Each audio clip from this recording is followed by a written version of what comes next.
What's up, world? This is We Need a Fifth. This your man Mo. Got my man P in the building. What up? Got my man Hill on the line. That's the best sport in the background.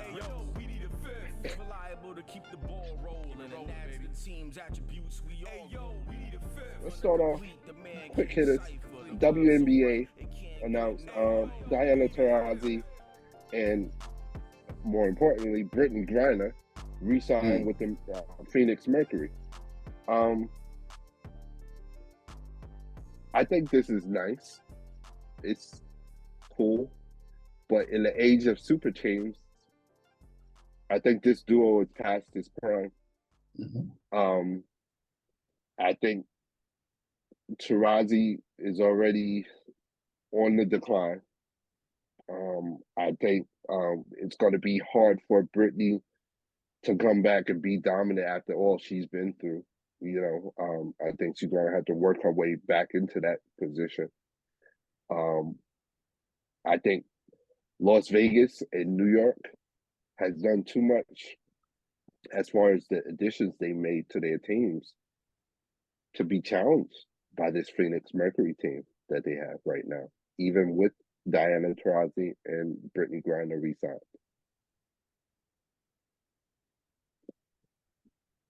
No, I completely agree.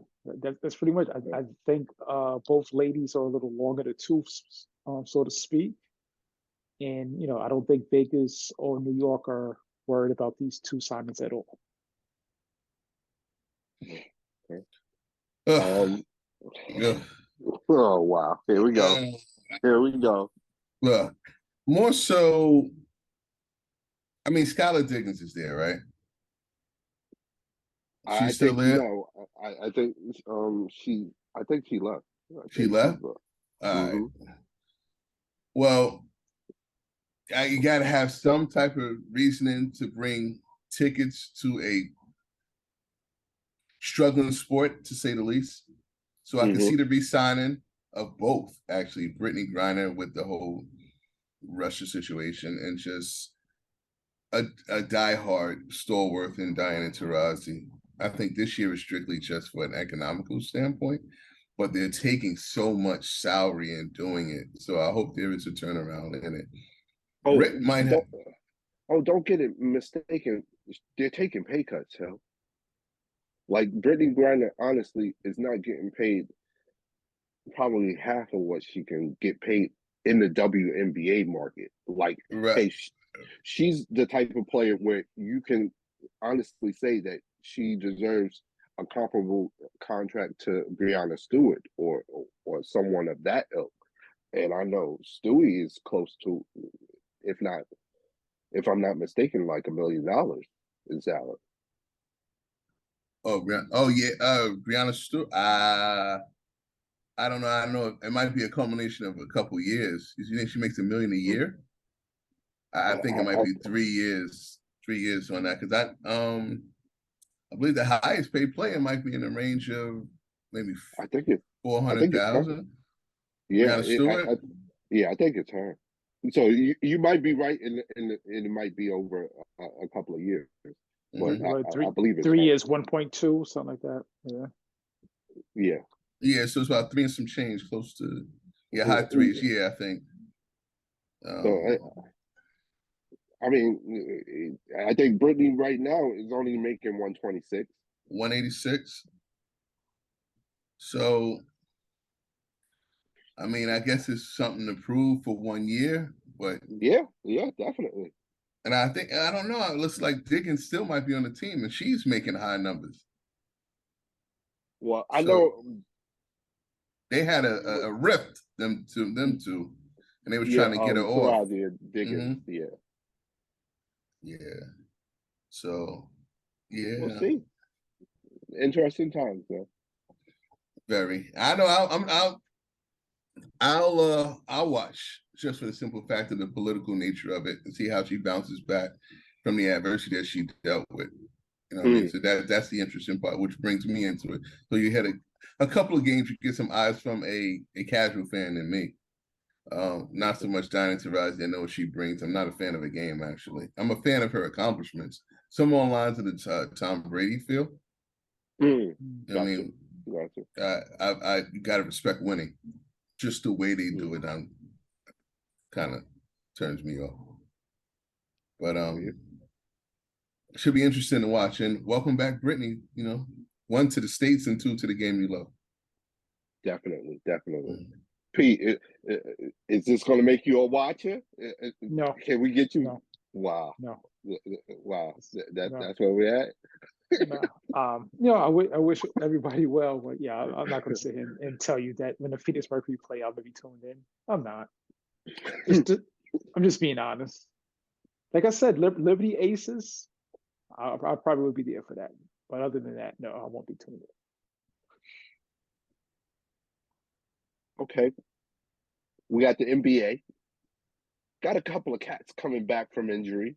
We got return of Steph Curry sometime next week. They're saying in the next couple of weeks. KD, I believe they're predicting the Phoenix Suns next game next week, Thursday or Friday, probably. Cat for Minnesota Timberwolves and Jamal Murray for Denver Nuggets. All these guys are making comebacks. And all of them on the West Coast, man. What's going on with the West Coast, man, at this point? Let's start with the Warriors. With Curry coming back. Let me ask you guys, do you think that Steph Curry can be a force multiplier for the Warriors and kind of get them back on track to making a serious playoff run? If him, not who, Mo? If he's not the one, then that team is nothing, and he's always been the one. So I'm gonna have to bet on I'm gonna err on a line of caution and say he has to be, but it's a rough uphill battle this year. So to me, I would say get on that lines of I don't even want them in the playing game, to be fair. I mean, right now, I think they're in the 10th position, I think, at this point. Right. I think with maybe 2 games off. No, they're in 10th. Yeah, with 2 games off of making, I mean, because everyone's like jumbled last at the end, the difference of like 2 losses.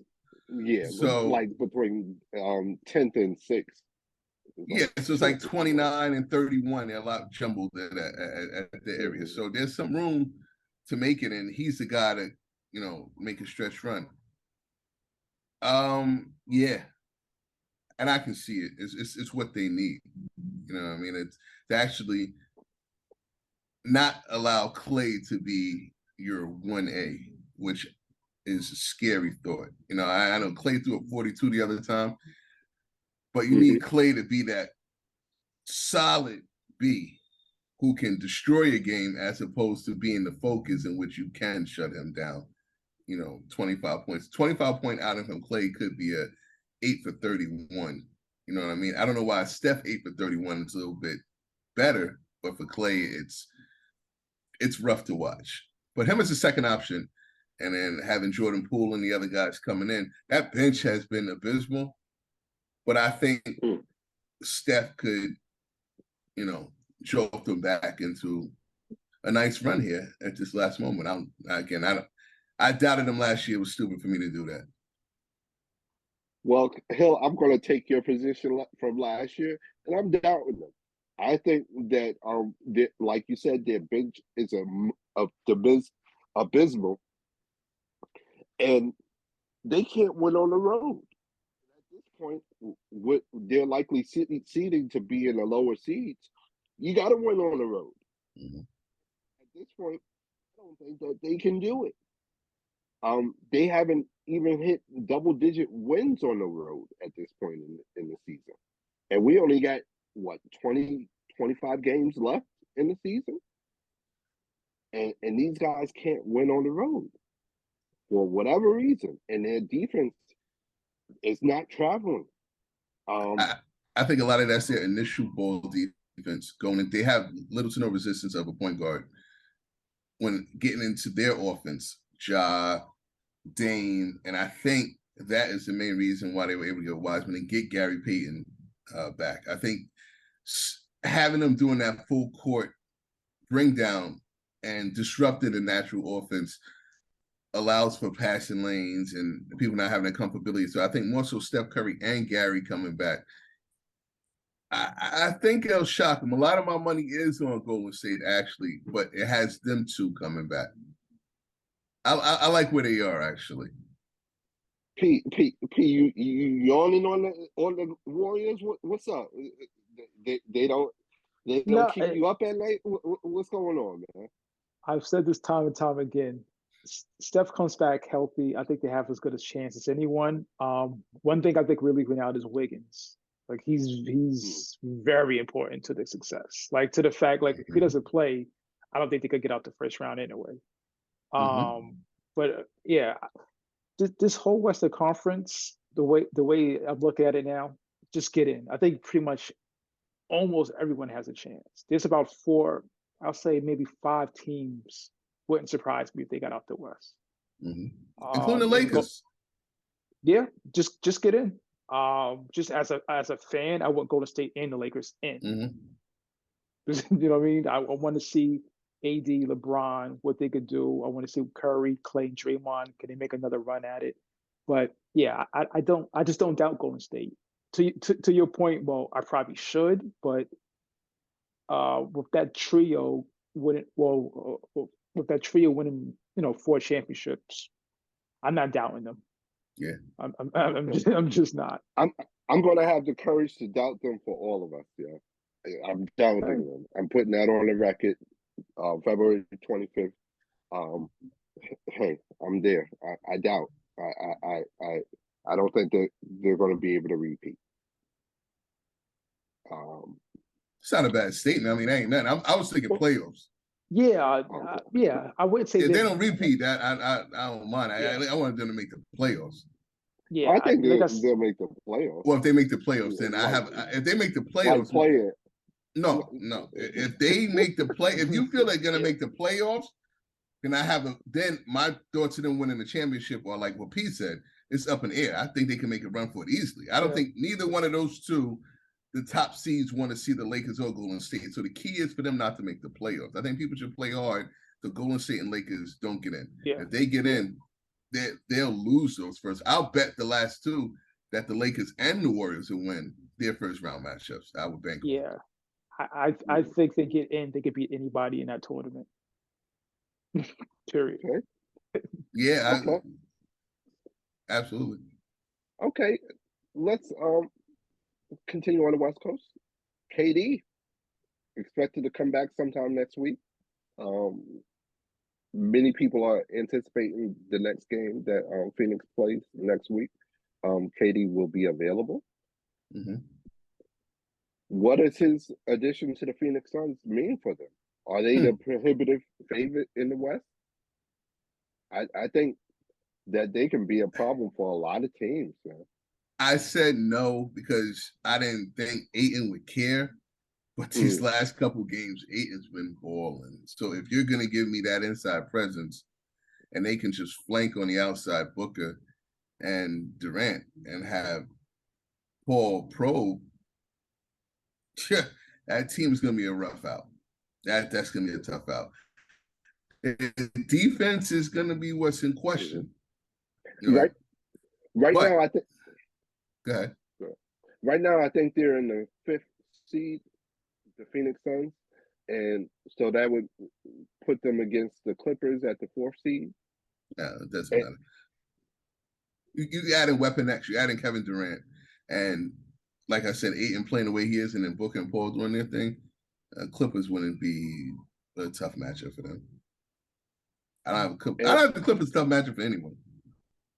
And see, I thought that the Clippers, out of all the teams in the West, probably would be the best matchup.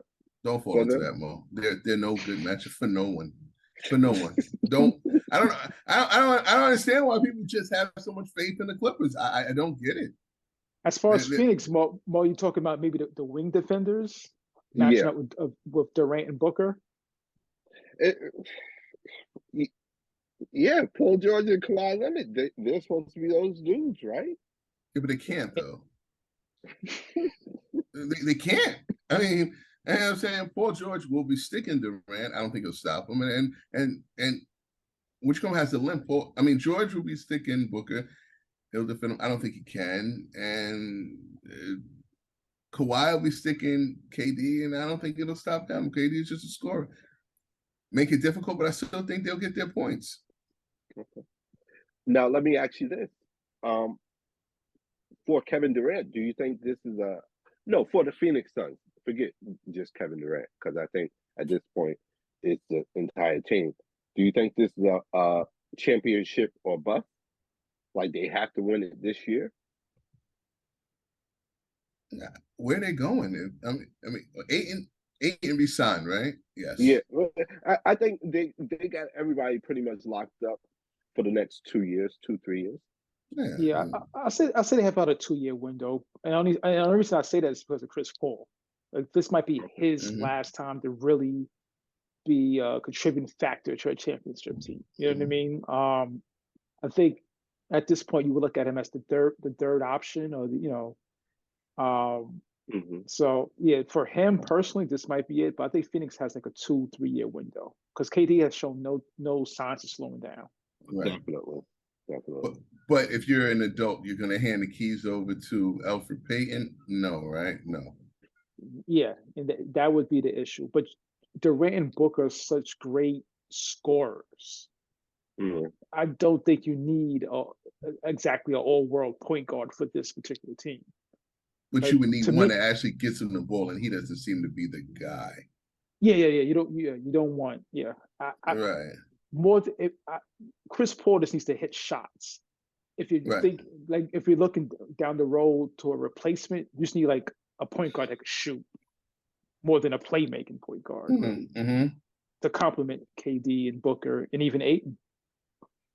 I think honestly, if you're thinking about replacing Chris Paul for the Phoenix Suns, or you're thinking about when he retires, whatnot, you need someone in that vein of like Marcus Smart, where he's a solid defender. He starts the offense, gets the ball to the hot hand, and gets out the way. For the most part. But I don't want to go that far though. He's actually there. So let's see what Chris Paul does in his playoff. Definitely. So let's also talk about Cat. Karl Anthony Towns going to be coming back soon. Do you think he could be a force multiplier for the Timberwolves and get them into the playoffs? I think they're right outside I think they're 11 or 12 at this point. No team would say it, but if you're a top 4 seed, you hope so, because you rather see them than the Lakers or the Warriors. You know what I mean? I don't think no team will say that, but yeah, I'd much rather see Minnesota than Los Angeles or Golden State. Another one with immense talent, but it doesn't equate at the right time. I'm a Cat fan, but time to jump off the bandwagon. And once again, is he close to coming back? They said they'll reevaluate before the All-Star game. After the All-Star game, they'll check it again. He got frustrated with the trainers. I don't know. Cat, you either want to play or not. And I'm not going to question his injury, but when he comes back, they should be some type of force. You're talking about him, Gobert, and Anthony Edwards. Should mean something. Yeah, I don't all the. Go ahead, Mo. I was just going to say, the other day, me and P were talking, and one of the questions I posed to him was, "Hey, is it time to start thinking that this is Anthony Edwards' team, and Cat needs to come back realizing that, hey, you're no longer Batman.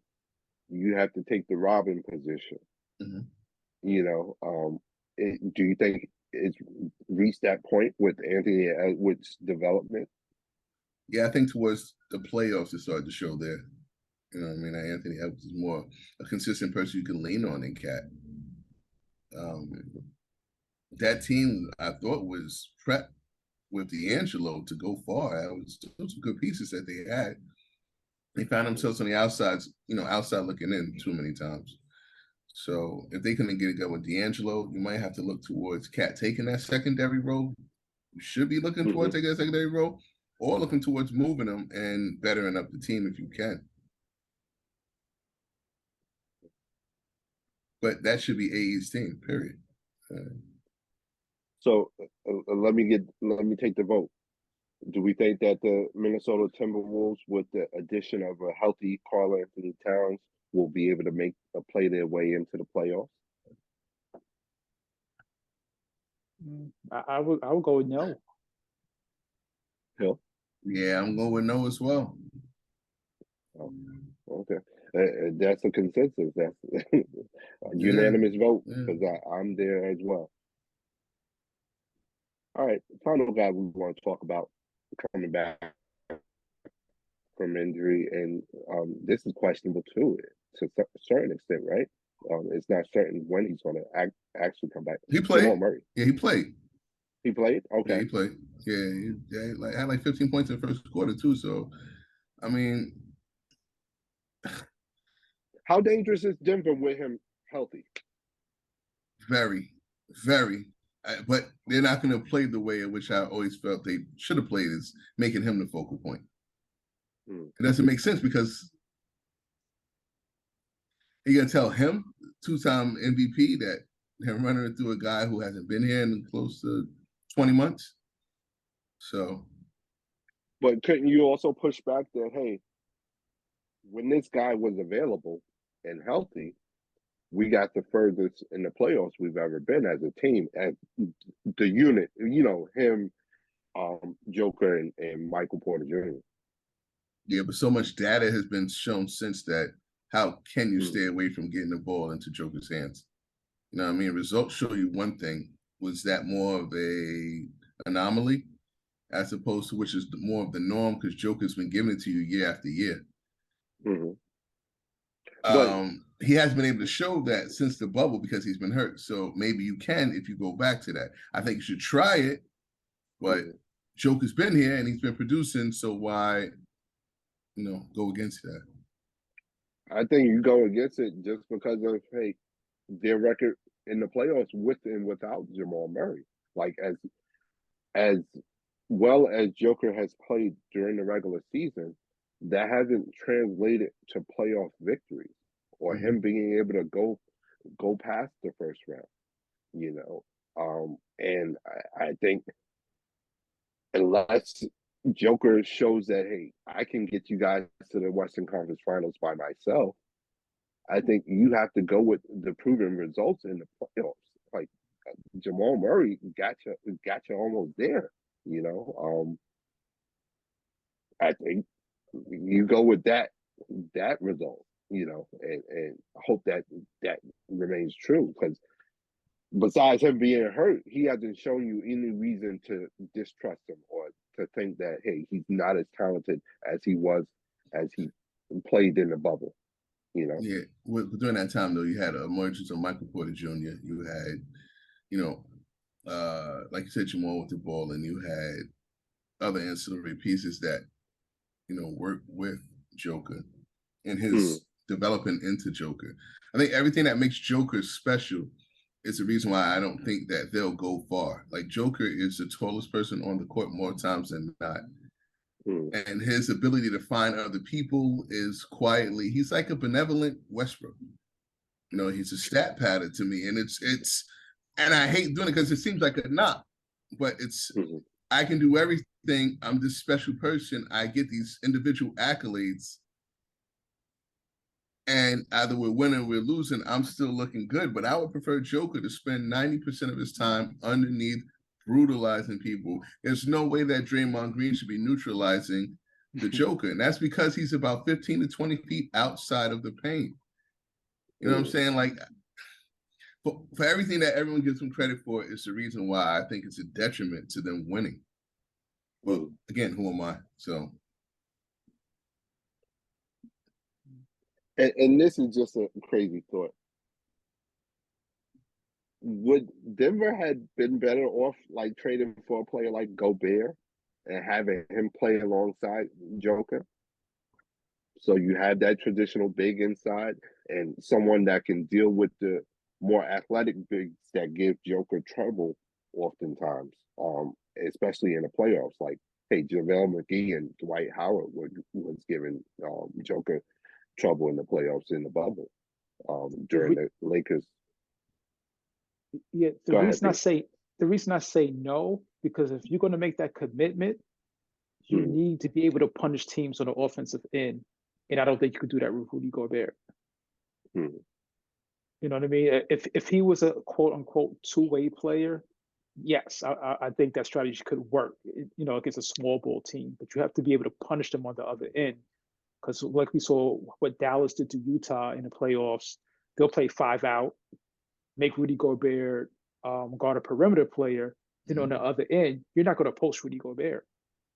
So it kind of almost negates the height advantage that you're using basically these 2 7-footers at one time. So I don't think Rudy Gobert is the guy for that.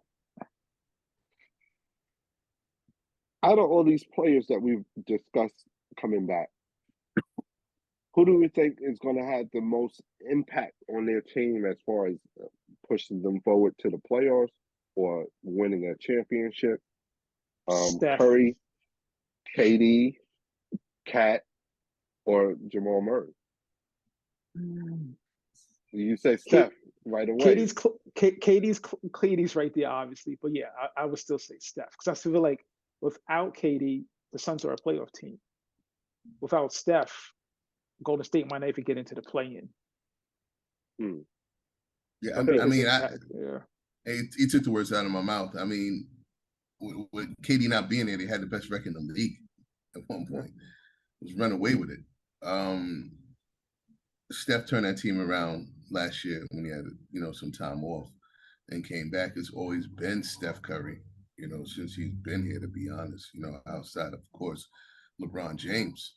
You know what I mean? I think we overlook, especially me, the impact of what he is to the other people around him, having to become bus drivers, or each person being elevated when he's out and they just can't do it. That step that people thought that Poole was supposed to take, it's much better when Steph's on the court. You get to understand Poole's game. When he's not, it's easier to scheme for Jordan Poole. So it's going to be Steph Curry. I'm excited to watch them back because I think they're poised for a nice run. I think my brain wants to agree with you guys and say Steph, and I totally agree with both of the statements that you guys made in regards to Steph. But I think Kevin Durant is going to be such a force multiplier for Phoenix, and I think if he plays to his best abilities, this is going to be a reminder of what he left with Golden State. I think it's going to be that dominant. I think he's going to be such a force multiplier for Phoenix. Like you guys said, they were already a playoff team. I think they're 6th in the seedings right now. Right. No, 5th. Excuse me. So adding KD to that mix, they should be running. They should be the prohibitive favorites in the West. If you would have took off Bane and Brooks and added KD with Ja and Jaren Jackson, enhancer, right? Yeah. If you take off, and you know how I feel about Bane and Brooks, so right. But yeah, still, yeah. If you take off Boucher and add Van Fleet, Durant, and Siakam, enhancer, right? Yeah. Yes. Okay. Yeah, right. Because they're not doing nothing with the guys they have. So yeah, enhancer, but not an enhancer with Brooklyn. So I'm saying, teams that are poised on that next, teams on the poise of that next step that have solidified wins. He's just that, an enhancer. You know what I'm saying? So outside of just him being on a regular team, he's not a difference maker. That is my issue with Kevin Durant. That's why I don't have his impact so great. If you put him on, to me, he the Houston Rockets, he enhances him to what? I think a chance to get into the play-in game.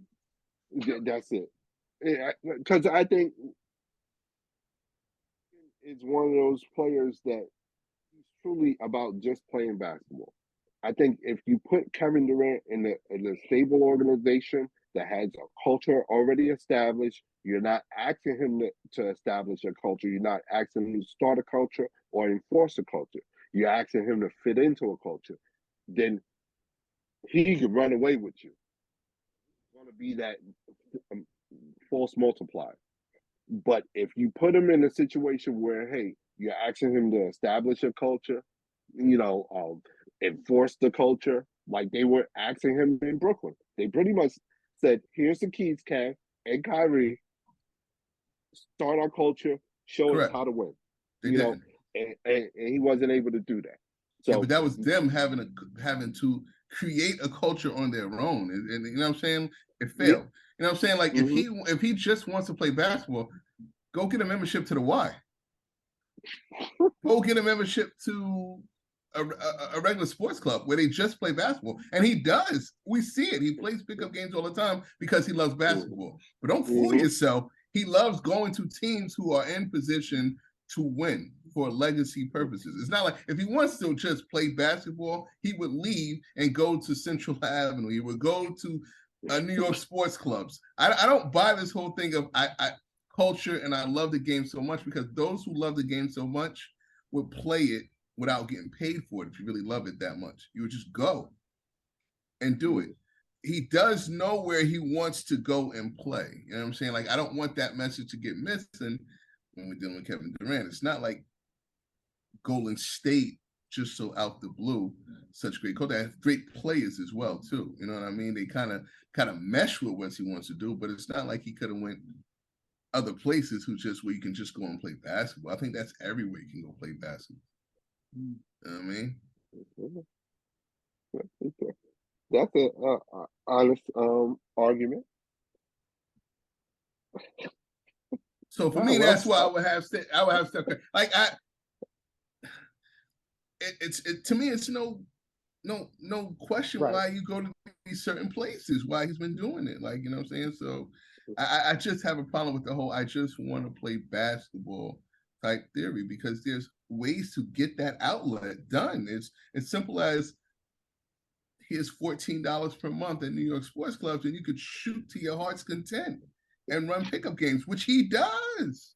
No, I understand your point when you put in a context as a difference maker. If you're such a difference maker, why do you need to go to these other teams? Where, you know what I mean? So I do get that. And again, we've talked about this on many podcasts, but it's not, we're not questioning his talent. The question is more like leadership. Can you impact winning? How big of an impact do you as an individual have on winning? And his is less than a Steph Curry or some other players, or even a Giannis, in my opinion, where those guys, okay, just get some dudes around me, I'll make it happen. But KD is like, these dudes around me, I can't do it with them. Let me go over there with those dudes that's already doing it. You know what I mean? So and winning, and then to add on, and I'll leave it at this: he wanted to go to Phoenix before Donald Sarver left. So if you're talking about culture, what are we saying here? Phoenix was on his pick while he was still owning the team, and that had some of the worst culture you had in the league. Hey guys, look. Pete, go ahead. Go ahead, Pete. No, it's been said before, but I mean, yeah, he's ring chasing. And there's nothing wrong with that. Yeah, you know what I mean? It has a bad connotation to it, but that's what he's doing. However you look at it. Right. Hey guys, hit us up on social media. Let us know who you think is going to have the biggest impact upon their return. Will it be Steph Curry, KD, Cat, or Jamal Murray? Hit us up on Facebook, Instagram, TikTok. Don't forget to subscribe to the YouTube channel, hit that notification button to let you know when the next video comes out. And don't forget to subscribe wherever you get your podcast. Also, you can hit us directly at weneedafifth@gmail.com. Fellas, Westbrook made his way to the LA Clippers. Believe he played his first game last night against the Sacramento Kings. Sacramento Kings ruined his inaugural game with the Clippers. Mm-hmm. What do we think about that trade? Westbrook to the not even that trade, that pickup, because he was picked up off of waivers, I believe. I think it's a good pickup for the Clippers. I don't think it's that big of a difference maker though. I think it's an upgrade for them as a team, but I still think they're more than likely to lose in the first round. Yeah. I don't know who they could have got to point guard. Any addition, with including Russell Westbrook, is a downgrade. So it. But to be fair, speaking of culture, how you really feel. And speaking of culture, it actually fits into what the Clippers' culture is, though, to believe it or not. This pickup. So Ballmer gets a new toy. The Clippers are consistently inconsistent in running an organization, and they should be out in the first round. Well, there's no way he should be a starting point guard in the league right now. Right now, they would be matched up against the Phoenix Suns with your favorite player, KD. And then they'll lose. And I want to go back to KD just for 1 second. I feel like he's of course he doesn't have to do anything, but I feel like he's pressured to do it because we would agree he's a top 15 player, correct? All time? Yes, correct. Absolutely. Without those 2 rings, would he be? No. I think so. No. I wouldn't even thought about it. No. Matter of fact. No. I wouldn't even thought about it. No. Yeah. No. He wouldn't even come to mind. He would get lost in that whole, because you guys don't look at James Harden in his top 15. Right. You put him with James Harden, Barkley. Absolutely. It's where I got him. James Harden, Barkley. Karl Malone, Allen Iverson, absolutely, Elgin Baylor, absolutely. None of those, the majority of those guys. Yeah. So I'm just, enough said. So do you think he's a victim of the moment of hey, this current generation's outlook on how we perceive top 10 or top 15 players? Yeah, probably. But it's the recipe that we choose greatness from. So, the way guys fit in that, stratosphere is, and sorry about it, but it's the rules of how we, determine greatness. So, and you know what? Since we're talking about how we determine greatness, I just want to mention a story I heard not too long ago. Kevin Garnett and Paul Pierce, they were on a different podcast that won't be named, and they were discussing about the Hall of Fame, and they felt that players shouldn't be allowed into the Hall of Fame who haven't won a championship ring. What do you guys think? I disagree. Okay. Because this is exactly what we're talking about. So if KD stays in Oklahoma City, never goes to Golden State, you mean to tell me he's not a Hall of Famer? Nah. Dame Lillard is not a Hall of Famer? Is 5-time ring getter Robert Horry Hall of Famer? Absolutely not. But it's chips. Yeah, that's what I'm saying. I agree. Look at Allen Iverson is in the Hall of Famer. Yeah, Allen Iverson in the Hall of Famer. That's Ben Wallace is. Yeah. No. So no, they're wrong. The funny thing about that is Paul Pierce, with or without a ring, I didn't have him in. Yeah. So, that's the funniest thing about that whole thing. With or without it. Yeah, one Hall of Famer talking to one who's not there. if you was going by my judgment, and that's going from his Kansas career, which he was okay. I mean, Yeah. Yeah, that Hall of Fame, who they let in is a whole different discussion. That's a whole nother animal. Yeah. I'm But all for tightening the ship and whatever, Mhm. but yeah, that's too broad of a stroke. If you don't win a championship, you're not a Mhm. Hall of Famer. I disagree with that. I think there should be a certain wing in the Hall of Fame to differentiate, you know, Yeah. I mean, greatness from Hall of I Famers, like your top tier. I always say, leave it up to me. I think I can eliminate 75% of the Hall of Fame. True. mm, Only problem is it's already been established. I Yeah. think the sid's been broken, so you got to go by what goes in now. So Mhm. you have I think Mitch Richmond's one now as well too, yes. Wouldn't surprise me. right? So I think all the displays should have. You should pay $25 to go in to see the whole display on the first floor, and premier tickets should cost you about $75 to get upstairs to be able to see who actually meant something to the game of basketball. So the price should be 25 if you want to go the cheap route and see who everyone is, and everyone is listed on the front. But then $75 to actually see who should be in the Hall of Fame of basketball, and that would be on the top level.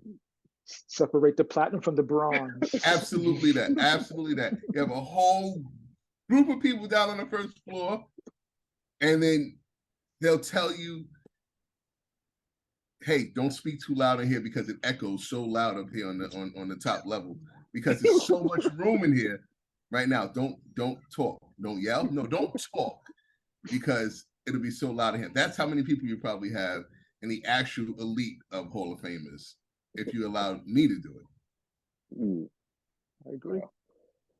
whew. All right, man. Um, about Westbrook to the Clippers. Let's talk about another Western Conference team. Um, a Western Conference team that before the season began, I had picked this Western Conference team to be a dark horse in the Western Conference, probably shake things up in the playoffs and make a nice playoff run, possibly to the Western Conference Finals. Now, I'm not so sure. And this Western Conference team is the Memphis Grizzlies. Um, I think they're still on a 6 games losing streak at this moment. Am I bugging, guys? Is this a team that's just bored and can't wait for the postseason to start, or is this a Um, team really in trouble? No, because that was a highly contested Boston game. That could have went either way. Philadelphia The Philadelphia game. Well, no, but when and they played Boston, they and played Boston. Both Um, here. both were highly contested, and a play here or a call here that could change. But in the long series, I think there's still a really hard out. I mean, from 1 to 12, that's one of the more formidable constructed teams in the league. Forget the West. Ja at the point, grit and toughness at the 2 and the 3. You're starting to have your bigs come back. You're going to add Steven Adams, and then Jaren's going to be able to go back to the power forward. So that's going to give him more height down low. Tillman off the bench. B. Clark. And they just keep coming and coming and coming. And athletic bigs also coming off the bench. They'll be fine, like I said. And to reiterate it, a tough out. I don't mind the losses. I don't. I think when it comes to rubber hitting the road, coming to playoff time, they'll be fine. yeah. Yeah. I'm not as. Go ahead, P. I'm sorry. Yeah. No, I think it's just youth. Like I said, I think 1 through 12, 1 through 15, or whatever. I think only Boston is as talented as like to me. They're probably Maybe. right. They're one of the top 2 most Mm-hmm. talented teams in the NBA, in my opinion, and they might not be number 2. Mm-hmm. So I think a lot of it is just experience. I think they got a little ahead of themselves with the talk, but again, that goes with the inexperience. So, but yeah, I agree with Hill. They're a tough out. I was talking about all the teams that you would want to see. That's a team you don't want to see. Even if you're an experienced team, you've been there, done that. these guys they come at you in waves. Mm-hmm. In waves. They have, I think, Kenny Lofton Jr. Is a pretty good player. He goes back and forth to the G League because they just don't have room for him. Buried on the bench. They Buried on the don't have room bench. for him. He could play. So I'm not worried about it. I look at this as more of they're just they're just going through it. They don't know what they don't know. Mm-hmm. And I think just they'll gain some more experience in this playoffs, no matter how it whatever round it ends in. I feel they'll be experienced and they'll be back again next year. Mm-hmm. I don't doubt the talent that you guys are talking about that they have. I think you guys are correct in that Memphis is a very talented team. But at this point, I don't trust them to do the little things that need to be done when you're on the journey to a championship or trying to make a journey to a championship consistently. They're just too inconsistent for me. There are times where Ja's a no-show on defense, and he becomes a liability. There are times where it seems like everybody's scattered trying to get there, figure out who's going to be the go-to guy at the end of games and stuff like that. And they have those little moments, and it's probably what you're saying, P, as far as, hey, they're just a young team, and they're this is part of the growing pains to being their ultimate self. But I still see them going through those growing pains. And before the season started, I thought that last year's playoff run would kind of was their crucible to kind of go through those growing pains and stuff like that and see what they needed to do and how consistent and how they needed to perfect the little things all the time and have that type of mentality. And I thought that, hey, last year's playoff run did that for them. Now I'm doubting that because I still see them, hey, being inconsistent, and just the little things, and especially when it comes to top flight competition. That Philadelphia Sixers game, you shouldn't lose it. And some of the things that they did down the stretch as a team, they weren't playing for each other. And they have little stretches like that where it worries me, So I'm not as confident in Memphis as I was before the season began. With that being said, they're second in the West. Yeah. Mm-hmm. Yeah. And the people below them, I've heard pundits be a little bit more confident in the people that are under them, and I need to wonder why. Having that guy at the point, decent coach, and I'm on the side of grit and toughness with Bane and Brooks. I like their nastiness. Pause. I really do. That edge is needed for a championship team, and they have wing shooters. I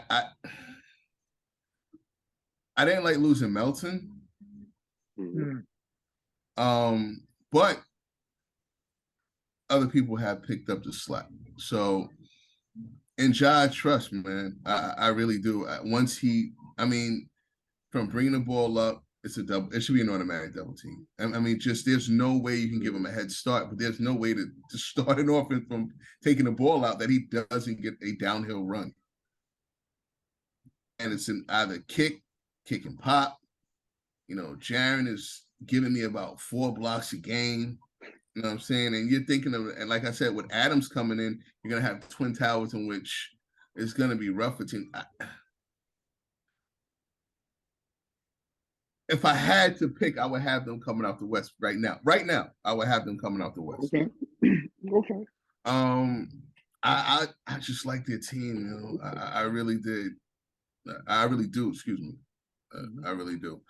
The others guys show me something with the stretch runs with the Lakers with their new addition, who they're a little asterisk because I actually like how they're playing. D'Angelo Russell getting hurt. It's a little rough. Yeah. Hopefully he won't be out for too long. Yeah. Right. But Rob did a good job in having the pieces around. Malik Beasley is playing out of this world. Mo Bamba is playing great. Playing great. Lakers are a funny team. That's Anthony Davis. Whatever he's gonna do with those pieces could have the Lakers just steamrolling if Anthony Davis turns it on, because they are. That's a scary team. Lakers are going to be a real scary team, because LeBron, once he's pretty much in bully mode, and he's a front runner. So if they start running and playing well, getting a little streak, he starts to turn into savage LeBron. So I'm interested in watching that team too as well. But I would have the Grizzlies coming out the West if all things stayed, status quo. P, you that confident in the Grizzlies? No, I guess, because if I have to think about it that long, but I don't know who I would have as the favorite. Actually, I like the Lakers. Again, I always say I don't count out Golden State. Like I keep saying, I think it's wide open. Golden State could come out. The Lakers could come out. Obviously, Phoenix could come out. I think Memphis can come out, but I just named 3 other teams. So, all in all, those are probably the 4, which is odd because Denver's the #1 seed. That's what I'm saying. No one has a #1 seed, and maybe the 3-time MVP not doing it. Right. The Kings, I think they're probably 1 year behind Memphis. You know what I mean? Like I think they're on schedule, but so I don't expect them to come out this year. Dallas, I just don't see it. Pelicans, Zion's not going to play. Yeah, give me a full season with Zion, BI, and CJ, then we'll talk. But right, too much in and out of the lineup for that squad for me to say they actually come out the Western Conference. And the Timberwolves are 8 without Cat. Yeah, Timberwolves with Cat. I just, even if they're at full, if they're all whole, I still don't. Yeah, they're more like on the lines of Sacramento. They're good, but they're not that good enough. Hey guys, let us know what you think. Hit us up on social media. Do you think Ja Morant and the Memphis Grizzlies can make it out of the Western Conference? Let us know. Hit us up on Facebook, Instagram, TikTok. Don't forget to subscribe to the YouTube channel. Hit the notification button so you know when the next video comes out. Don't forget to subscribe wherever you get your podcast. Or hit us up directly at weneedafifth@gmail.com. Fellas, what's on the radar? For me, was that a non-contact injury for Giannis with the knee? Oh yeah, hated to see that. On the radar for me is what's Milwaukee gonna do? Well, they added Crowder, but he knew immediately for some odd reason that I don't like the non-contact injuries. You wave him down and stop immediately. That's tough. And we get into the 3-letter boys, and it's never that good. Yeah, I think I heard some cheers from Boston from here. Like, oof. Oof. That's what's on my radar. That Boston might have, like you said, Pete. That's what I was going to go with. That they might have a nice road ahead. Maybe some a little adversity with your local team. Because I'm starting giving the Knicks a little bit more credit because Knicks are playing well. So they should give them at least a hard time getting there. But the wave down from Giannis, I have to look more into that. That's what's on my radar. I don't know where they go with that one. P, what's on your radar? College basketball. I caught a pretty good game today between Alabama and Arkansas. I think they have in that game they probably had three top 10 prospects in the NBA. One being Miller. The young man is in some controversy right now from Alabama. We might get into that in the next show. Just a little bit. Just going off what I saw, man. Pretty good play, 6'9", kind of a Paul George skill set, but it could be a Cam Reddish situation too. I'm not so sure. Arkansas. Yeah, Arkansas has a couple good players and Pig Black. sweet. Yeah, pretty good player. Blacks, just to give a comp, probably like a Josh Giddey type of player, 6'7", kind of Swiss Army knife. So it's interesting. And Purdue, I like the big man for Purdue, although people are calling him a dinosaur. But so college basketball's on my radar. Looking forward to March Madness. Rest in peace, Mark Eaton. Wow. Wow. Rest in peace. Way to set the mood. Don't like Edie. Okay. Rest in peace, Mark Eaton. Don't do it, teams. Don't do it. Leave it alone. Leave it alone. Oh man. I just I love basketball. I love Mark Eaton. What's on my radar? Creed 3 coming out this Friday. I'm going to check that out. That Terminator 3, you said? Creed 3. Oh, I wish it was Terminator 3, man. Creed 3. What happened to Creed 1 and 2? Creed 1 and 2 came out?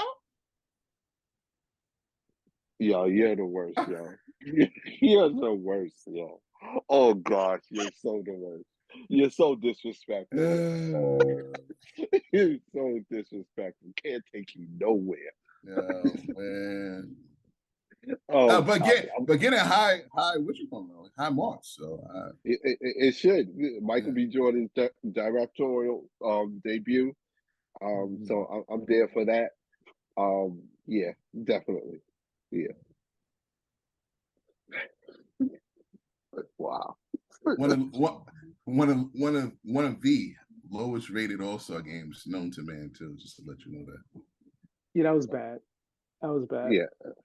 And I'm the guy that defends All-Star games. That was bad. I think they need to somehow get the players more skin in the game or something, or more consequence.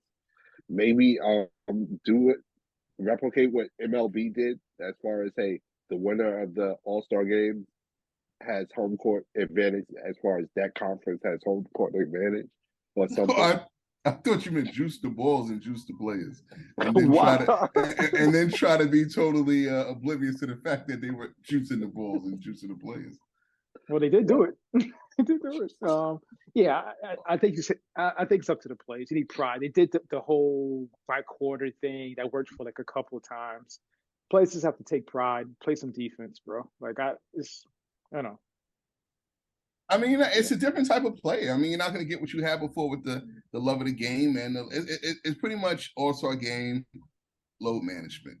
I mean, yeah, we looked at those things that we talked about off camera in regards to it.